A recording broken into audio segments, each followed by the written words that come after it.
Bonjour et bienvenue dans un nouvel épisode des gros spoilers, l'émission où on parle des films et des séries qu'on a vus récemment sans hésiter pour spoiler, et même que des fois on parle de trucs pas si récents que ça. Bonjour Stéphane, Bonjour Gauthier.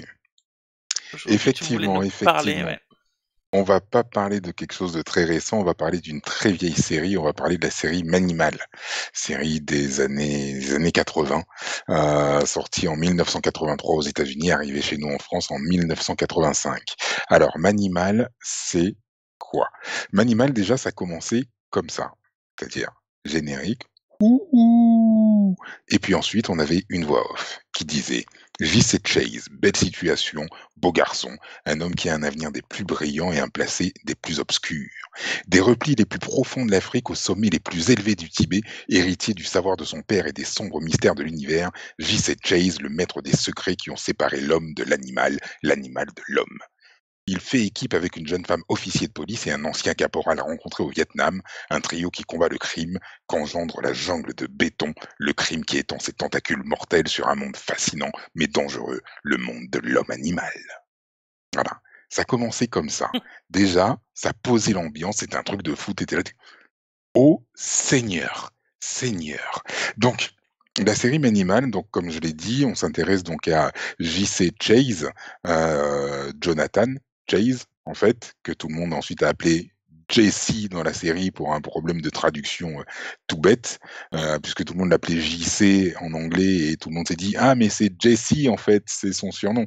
Non, en fait, on donnait juste ses initiales en fait, JC, Ah, et Jonathan donc il Chase. s'appelle Jesse du coup en français? En français, il s'appelle Jesse, Ok. effectivement.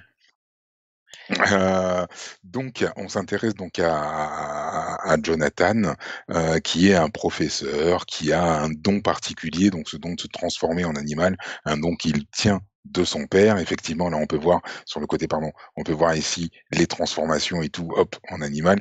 Il fait super bien la panthère d'ailleurs. Et donc il utilise son don particulier pour aider la police, et cetera. Donc on est dans une série qui est procédurale. Ce qu'il y a de bien avec Manimal, moi, c'est une série que j'ai adorée étant gamin. Je me souviens, je regardais ça sur TF1. D'abord, ça a commencé sur FR3, ça a été diffusé sur FR3, puis ça a été diffusé sur TF1, puis sur la 5 dans les années 90. Toi, je pense que c'est à ce moment-là que tu as dû le voir, très C'est certainement, possible, très ouais. probablement.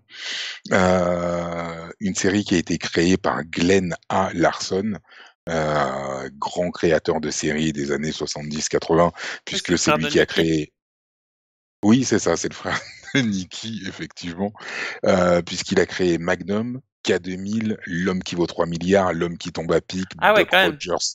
Ouais, Buck Rogers au 25e siècle, tout ça, c'est lui. C'est l'homme derrière ces séries-là. Et donc la série Manimal est arrivée, donc comme je disais, en 1983 sur NBC, et les audiences ont été tellement pitoyables qu'au bout de 8 épisodes, ils ont tout arrêté. Ça faisait 3 mois qu'ils tournaient, ils ont tout arrêté. Les mecs, ils ont dit: «C'est bon, c'est nul, ça marche pas, ça prend pas, on arrête de suite». Voilà, pas plus de développement que ça. Donc en France, quand c'est arrivé en 1985, ça a super bien marché par contre en France, tellement que ça a été rediffusé, mais alors plein de fois, sur plein de chaînes différentes comme je le disais, et tellement que moi, avec mes Et yeux tout le monde, d'enfant, tout le très monde. honnêtement, j'ai l'impression d'avoir vu 2 ou 3 saisons de Ouais, Manimal, carrément, quoi. carrément. C'est un truc de fou, et c'est là que tu te dis que, ben, en fait, ça devait être tellement pas bon que même les épisodes, ils nous ont absolument pas marqués. Mais pas du tout. Ce qui fait qu'on revoyait peut-être 2-3 fois le même épisode et qu'on se disait: «Waouh, putain, c'est génial!» Mais tellement ça nous a pas marqué qu'on se souvenait pas des épisodes. Mais ce qu'il y avait de génial, par contre, c'était les transformations.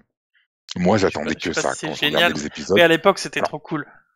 alors à l'époque, elles étaient super cool, et quand j'ai regardé, que j'ai fait des recherches et cetera, j'ai revu une scène de transformation quand il se transforme en faucon. Ce qu'il y a, c'est que c'est des scènes qui ont été tournées une fois. Donc la transformation en faucon, la Et c'est toujours la même. transformation en panthère noire, et après c'est toujours la même. Mais franchement, je trouve que ça avait vraiment de la gueule pour l'époque. Et je me dis que maintenant, on t'aurait mis des images de synthèse, machin et tout, tu vu la transformation de ouf et tout. Mais là, la transformation du visage, je trouve que l'effet spécial, en tout cas, est super bien fichu et que ça rend vachement bien. J'ai été, agréablement surpris par la beauté, en tout cas, de l'effet spécial, franchement. Oui. Et Et en même temps que je fouillais, je regardais, je me disais: «Alors c'est vrai, je me souviens du faucon, je me souviens de la panthère noire, mais il s'est transformé en d'autres trucs?» Oui, il s'est transformé en plein d'autres trucs, en taureau, en dauphin et cetera, mais toutes les transformations étaient tournées hors champ. Ouais. C'est-à-dire que tu le voyais par exemple tourner au coin du bâtiment et puis ensuite tu voyais une vache qui déboulait et tout et hop, c'était Jonathan. OK, d'accord. Donc je pense que le Pourquoi coût pas de après? production aussi, mais oui, pourquoi pas, mais je pense que le coût de production aussi était, certainement très élevé.